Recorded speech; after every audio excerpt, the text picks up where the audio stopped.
retrouver aujourd'hui pour plonger au cœur d'un dossier médical et scientifique absolument fascinant. Salut à tous. Et oui, on a un sujet d'une intensité assez remarquable devant nous. Les documents qu'on a rassemblés portent sur une urgence vitale extrême, vraiment le genre de situation clinique qui bascule en quelques heures à peine. On va parler de l'insuffisance hépatique aiguë. C'est ça, une pathologie foudroyante. L'objectif de ce décryptage, il est clair, il s'agit de comprendre comment un organe aussi massif, aussi résistant et essentiel que le foie peut soudainement s'effondrer. Et surtout, on va voir comment cette défaillance brutale déclenche une réaction en chaîne catastrophique dans l'ensemble de l'organisme. C'est un effet domino terrifiant, et on verra comment la médecine de réanimation moderne mène une véritable course contre la montre pour tenter de sauver les patients. Pour bien poser le cadre dès le départ, il est vraiment crucial de dissiper une confusion qu'on fait très souvent. Ouais, par rapport aux maladies chroniques. Exactement. Quand on évoque une maladie du foie, l'image qui vient spontanément à l'esprit, c'est celle d'un processus lent, une maladie chronique qui s'installe insidieusement sur des dizaines d'années. Comme une cirrhose liée à une consommation d'alcool prolongée? Ou à une infection virale de longue durée, comme l'hépatite C. Mais attention, ce n'est absolument pas le cas dans notre dossier du jour. Pas du tout. Ici, on analyse la situation d'un foie qui était parfaitement sain, sans aucune lésion préalable et qui perd subitement l'immense majorité de ses fonctions. C'est d'une violence inouïe. C'est un véritable accident industriel à l'échelle biologique. L'organe s'arrête net. Bon, décortiquons tout ça. Commençons par définir ce qu'est exactement cette urgence, parce que les critères cliniques mentionnés dans nos sources sont vraiment d'une précision chirurgicale. Très strict, oui.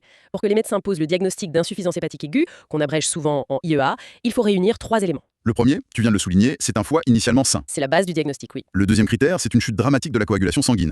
Les médecins mesurent ça avec ce qu'on appelle le taux de prothrombine. Le TP dans le jargon médical. Voilà. Et ce TP doit chuter en dessous de 50%. Et troisièmement, c'est sans doute le critère le plus effrayant, c'est l'apparition d'une encéphalopathie. C'est-à-dire que le cerveau commence littéralement à dysfonctionner. Et tout ça se passe à une vitesse fulgurante. Les documents précisent une chronologie qui fait froid dans le dos. On parle de forme fulminante quand tout ce processus d'effondrement s'enchaîne en moins de 15 jours. 15 jours, c'est rien pour un organe de cette taille. Et on parle de forme subfulminante quand ça prend entre 15 jours et 3 mois. La rareté de cet enchaînement est quand même à souligner, tout autant que sa nature redoutable. Sur l'ensemble des patients qui contractent une hépatite aiguë classique, seuls 10% vont développer une forme sévère. Donc ça reste une minorité. Une petite minorité, oui. Et parmi eux, moins de 1% basculeront dans la forme grave qu'on étudie aujourd'hui. C'est vraiment une aiguille dans une botte de foin statistique. Mais quand le point de bascule est atteint, l'impact sur le corps est dévastateur. Ce qui est fascinant ici, c'est le profil du principal responsable dans les pays développés. L'intuition nous pousserait à soupçonner, un virus exotique très agressif. Ou une maladie génétique rare, ou l'ingestion d'un poison industriel chimique ultra toxique. Sauf que la réalité est bien plus banale. Complètement banal. En lisant les statistiques de ce dossier, il y a un chiffre qui saute aux yeux et qui prend totalement à contre-pied cette intuition. Le coupable numéro 1, c'est le paracétamol. La molécule analgésique qu'on trouve dans absolument toutes les armoires à pharmacie. Dans chaque maison. Les chiffres donnent le vertige.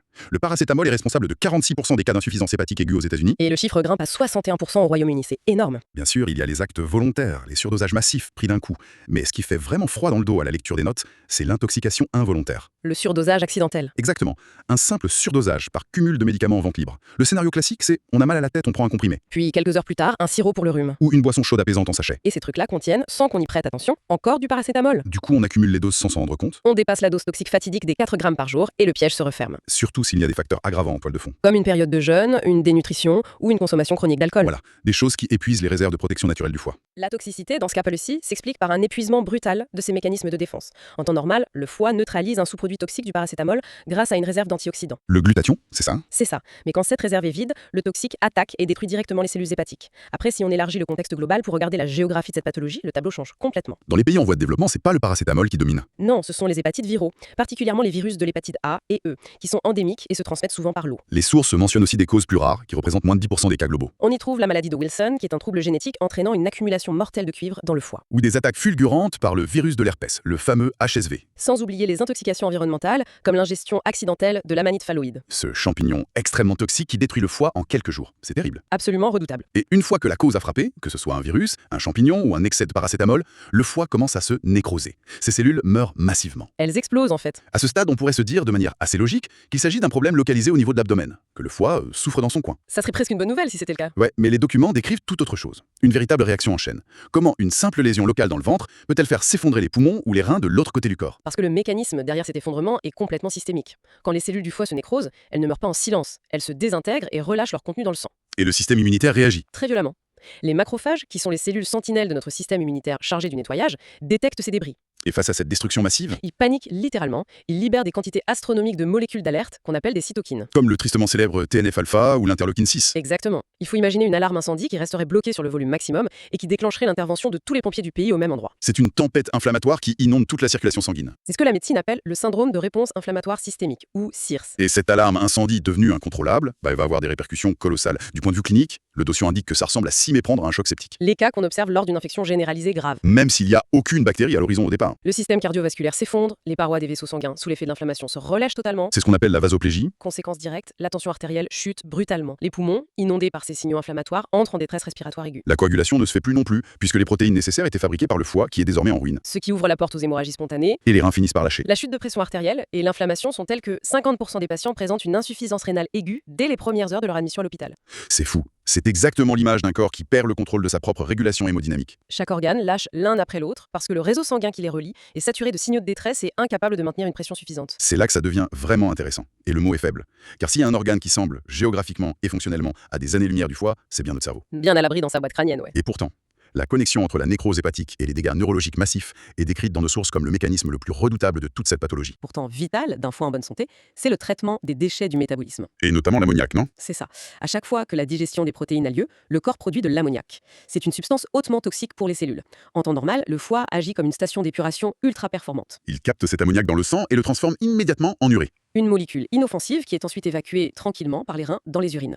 Mais en cas d'insuffisance hépatique aiguë, cette usine de traitement est complètement à l'arrêt. L'ammoniac n'est plus du tout filtré. Il s'accumule dangereusement dans la circulation sanguine. Les documents soulignent qu'un seuil critique est franchi quand les taux d'ammoniac dépassent les 70 à 100 micromoles par litre de sang. Et à cette concentration, l'ammoniac voyage sans entrave. Il franchit les barrières de protection naturelle du système nerveux central et envahit le cerveau. Et une fois que cet ammoniac parvient à s'infiltrer dans le cerveau, il y a un piège osmotique qui se met en place. Pour bien comprendre ce qui se joue au niveau cellulaire, les chercheurs décrivent l'action des astrocytes. Ce sont des cellules cérébrales de soutien, des sortes de boucliers pour les neurones. Pour protéger le cerveau de l'ammoniac, ces astrocytes l'absorbent et tentent de le neutraliser. En le fusionnant avec une autre molécule pour créer de la glutamine, c'est bien ça. Le problème majeur, c'est que cette glutamine possède un pouvoir osmotique extrêmement puissant. Autrement dit, elle attire l'eau. Il faut imaginer le processus comme si l'on glissait une éponge ultra absorbante à l'intérieur de chaque cellule du cerveau. Ces cellules se mettent à pomper toute l'eau environnante. Elles se gorgent de liquide. Elles gonflent démesurément. C'est le phénomène que la médecine nomme l'œdème cytotoxique. Et la gravité absolue de ce phénomène réside dans l'anatomie même de la tête humaine. Parce que le crâne n'est pas élastique. Exactement. Contrairement à la cavité abdominale ou à la cage thoracique qui ont une certaine capacité d'expansion, le cerveau est enfermé dans une boîte osseuse totalement rigide et inextensible. C'est le crâne. Le principe de la boîte fermée. Si les cellules cérébrales gonflent à cause de ces taux accumulés, le volume global du cerveau augmente, mais les parois du crâne, elles, ne bougent pas. La pression à l'intérieur va donc augmenter de manière exponentielle. C'est l'hypertension intracrânienne, ou HTIC. Si cette pression devient intolérable, le cerveau en expansion n'a plus qu'une seule issue possible.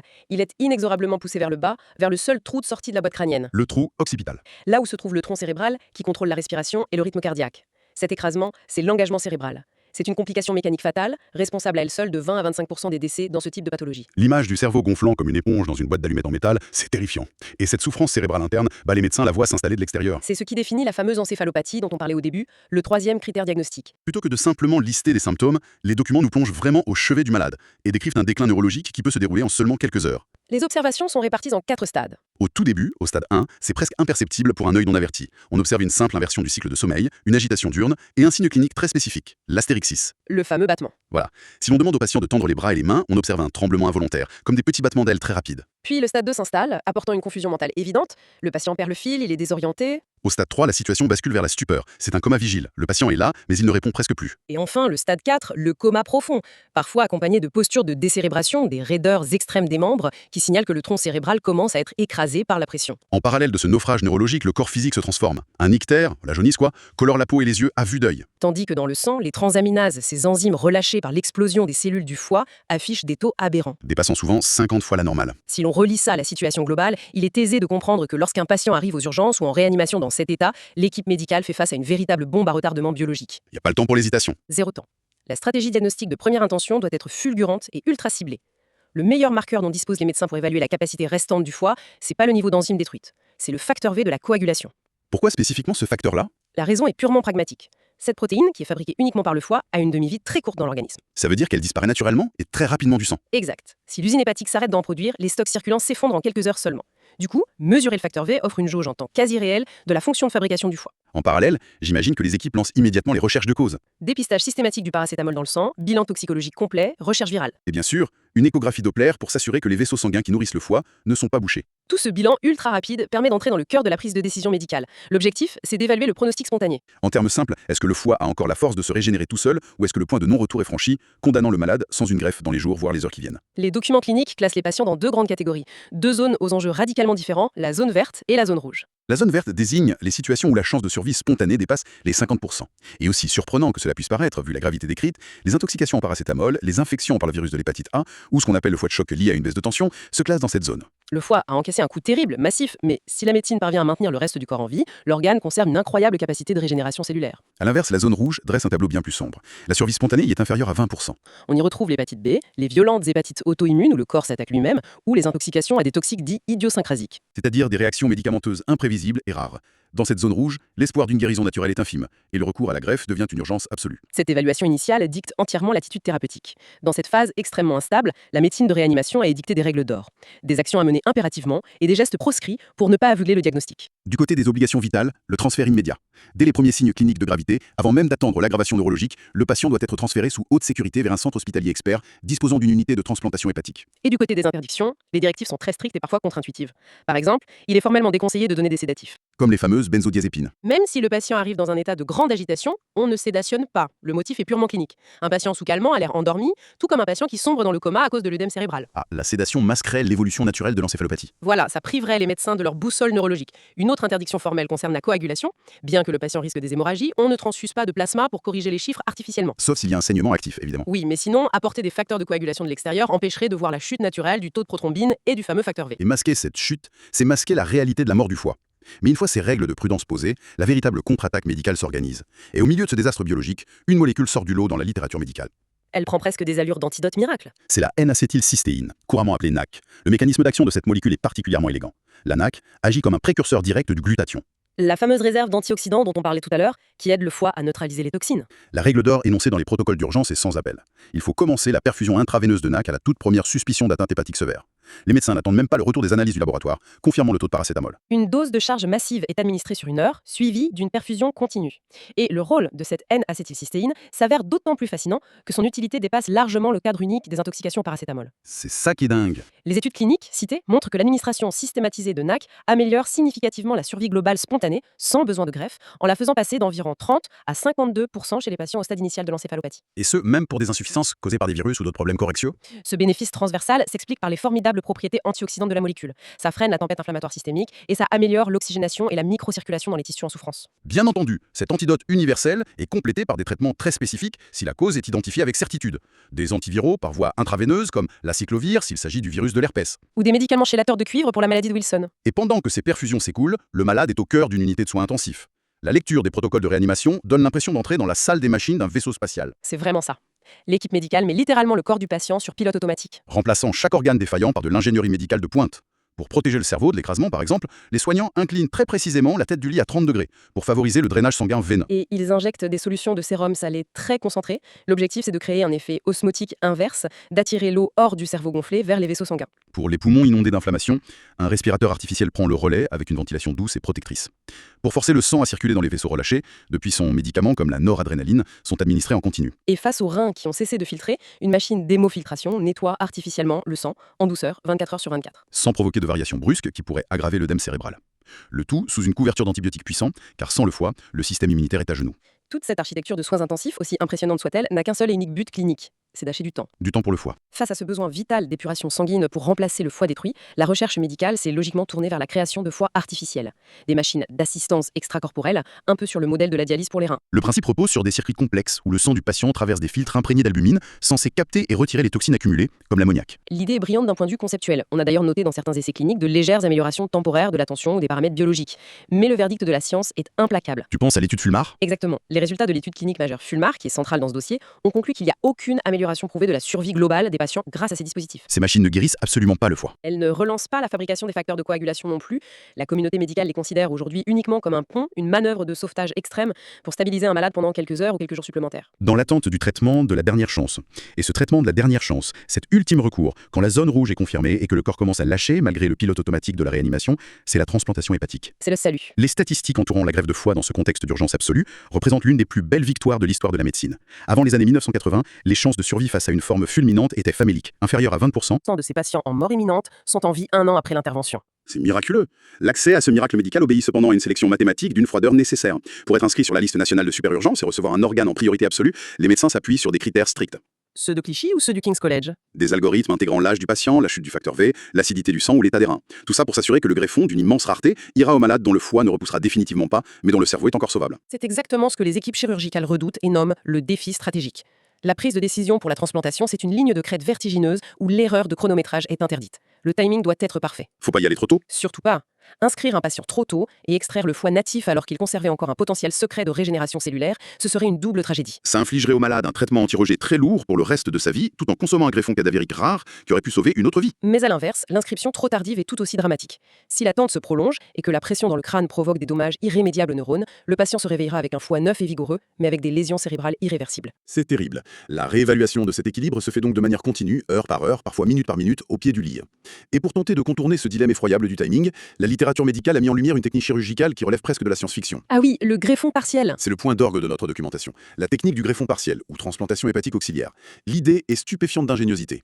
Au lieu de retirer l'intégralité du foie nécrosé, les chirurgiens lui font un peu de place dans l'abdomen. Ils viennent implanter juste à côté un petit morceau de foie sain, prélevé sur un donneur. Et pendant la tempête inflammatoire, ce greffon de renfort prend le relais, il filtre l'ammoniac, fabrique la coagulation et sauve le cerveau de l'œdème. Et la magie opère dans les mois qui suivent. Soulagé de sa charge de travail, le foie d'origine du patient, le foie malade, trouve parfois l'énergie de s'auto-réparer et repousse entièrement. Et une fois qu'il a récupéré toutes ses fonctions, les médecins arrêtent volontairement les médicaments anti-rejet. Du coup, le petit greffon extérieur n'étant plus protégé, s'atrophie et se résorbe naturellement dans le corps, laissant le patient totalement guéri, vivant grâce à son propre organe régénéré. Ce qu'une manipulation biologique et chirurgicale absolument magistrale. L'intelligence adaptative de ce protocole est fascinée. Par la plasticité du foie, la chirurgie utilise à son avantage cette capacité unique de régénération du tissu hépatique. C'est fascinant. Au fond, l'essence même de notre réflexion d'aujourd'hui réside dans la synergie de ces différentes strates médicales. La réanimation lourde, avec ses machines et ses tuyaux, ne guérit pas le foie en soi. Son rôle, c'est de maintenir la forteresse corporelle en état de marche. De préserver le cerveau de la noyade osmotique, d'empêcher le cœur de s'arrêter par manque de pression et de suppléer les reins asphyxiés. Exactement. Tout ce déploiement technologique n'a pour but que d'offrir au foie, qui est le seul organe de l'anatomie humaine capable de repousser à partir d'un fragment, la précieuse fraction de temps nécessaire pour orchestrer sa propre réparation cellulaire, ou à défaut pour permettre d'organiser son remplacement. Alors qu'est-ce que tout cela signifie au final? En retraçant ce parcours clinique vertigineux, on est passé d'une définition médicale stricte à l'observation d'un maelstrom biologique absolu. Une cascade catastrophique. De la toxicité insoupçonnée d'un antalgique commun à l'inondation inflammatoire, de l'infiltration de l'ammoniac jusqu'aux cellules cérébrales gonflées à bloc, jusqu'aux efforts titanesques des soins intensifs et au triomphe de la chirurgie de transplantation auxiliaire. C'est l'observation d'une mécanique humaine, d'une fragilité troublante, mais d'une résilience spectaculaire. La machine humaine est incroyable. C'est une réflexion essentielle pour clôturer cette analyse. Un constat qui émerge silencieusement entre les lignes de tous ces protocoles de réanimation. Le foie agit comme le grand filtre silencieux de l'organisme, un bouclier chimique infatigable qui traite les assauts quotidiens dans l'ombre. Toujours là pour tout encaisser. Sachant que le simple dépassement accidentel d'une dose de médicaments couramment vendus en pharmacie peut déclencher un effondrement multisystémique si rapide et faire littéralement gonfler le cerveau sous la pression osmotique, on peut se poser la question, dans quelle mesure la banalisation des composés chimiques ingérés au quotidien représente-t-elle un risque aveugle? Ne vit-on pas trop souvent avec la certitude infondée que ce grand filtre biologique pourra indéfiniment encaisser les chocs sans jamais saturer et présenter la facture clinique finale? C'est une excellente question qui pousse vraiment à l'humilité face à notre propre biologie. Il est crucial de garder un œil curieux et respectueux sur ces merveilles silencieuses d'ingénierie biologique qui maintiennent le corps humain en équilibre. Merci d'avoir suivi ce décryptage intense au cœur de l'urgence médicale. À très bientôt pour une nouvelle analyse fascinante de